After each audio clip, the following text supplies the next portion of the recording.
A Lei Geral de Proteção de Dados já está em vigor e, a partir de agosto, empresas e órgãos públicos poderão ser multados. Para entender como essa lei nos protege e também como proteger as nossas empresas, nós estamos recebendo a advogada Natália Broto, que é mestre em Direito dos Negócios. Natália, como funcionou o endurecimento dessas leis? Cada vez mais a gente compartilha muito dado pessoal, né? A gente vai baixar um aplicativo, a gente navega na internet, a gente vai na farmácia, a gente dá o nosso CPF, vai no supermercado, a gente dá o nosso CPF. E nem sempre a gente tem ideia, tem ciência do que as empresas fazem, como elas tratam os nossos dados pessoais.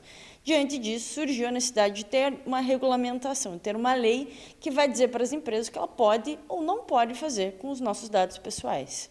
E diferente do que a gente imagina, né? Eles não são apenas o CPF, o RG, o nome da nossa mãe, que poderão usar para algumas outras coisas. Os dados são ainda mais complexos, né? Perfeito. Então, quando eu falo, por exemplo, de um supermercado e eu dou o meu CPF, na verdade, eu permito que o supermercado ele comece a coletar uma infinidade de dados, inclusive sobre o meu perfil de consumo.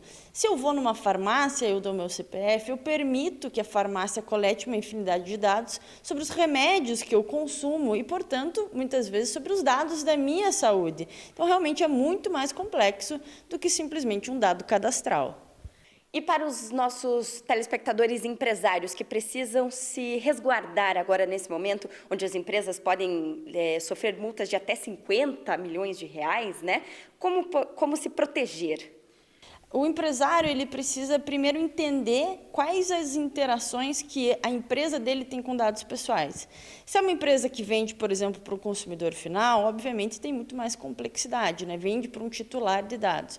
Mas muitas vezes, por exemplo, uma indústria, não vendo para uma pessoa física, mas ele tem colaboradores, por exemplo, e, portanto, ele precisa entender como tratar os dados pessoais dos colaboradores.